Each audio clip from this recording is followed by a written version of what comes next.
A visita da titular de Mar a Noia respondía máis ben a unha reunión de traballo cos responsables do Pósito, co fin de analizar a futura reforma que se acometerá na rula de Testal, na que a Xunta ten previsto investir preto dos 500.000 euros. Segundo sinalou a propia Rosa Quintana, o que se busca é conseguir que a lonxa noiesa sexa unha das instalacións de referencia na zona. Conseguir que a lonxa de Noia sexa unha lonxa de referencia na zona e por eso pois vamos a abordar un proxecto de eficiencia enerxética, que no que estamos todos no máximo respeto ao medio ambiente, e iso tamén ten que empezar por as propias construcións, non? Estamos buscando como abordala sin interrumpir na actividade do marisqueo,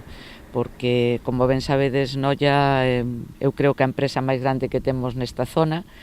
son 1.600 personas entre a pé e a flote que traballan aquí e que, polo tanto, necesitan un espacio grande para poder desenvolver a actividade de comercialización. Precisamente a conselleira destacou tamén o éxito, unha vez máis, da última campaña marisqueira, cuns ingresos superiores aos 17 millóns de euros. Non podemos olvidar que a campaña esta pechou como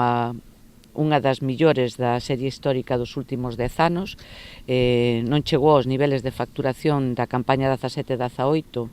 pero foron 17 millóns de euros os facturados nesta última campaña,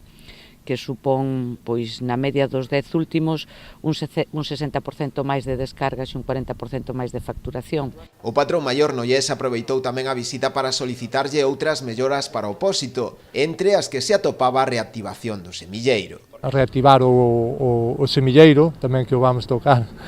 máis a lonxa do Freixo, que xa estuvemos co presidente de Portos. A lonxa do Freixo é unha actuación pequena, sobre 20.000 euros, ou así, para agilizar un pouquiño e coordinar a lonxa do Freixo ca de Testal, porque temos o problema que están moitas horas os mariscadores ali á cola, 2 horas ou máis. Durante o encontro, a conselleira destacou tamén o papel da confraría pola súa aposta por acadar un selo de calidade para o berberecho, no que, ademais de garantir a calidade do produto, se poida diferenciar o berberecho da ría de Noia do de fora.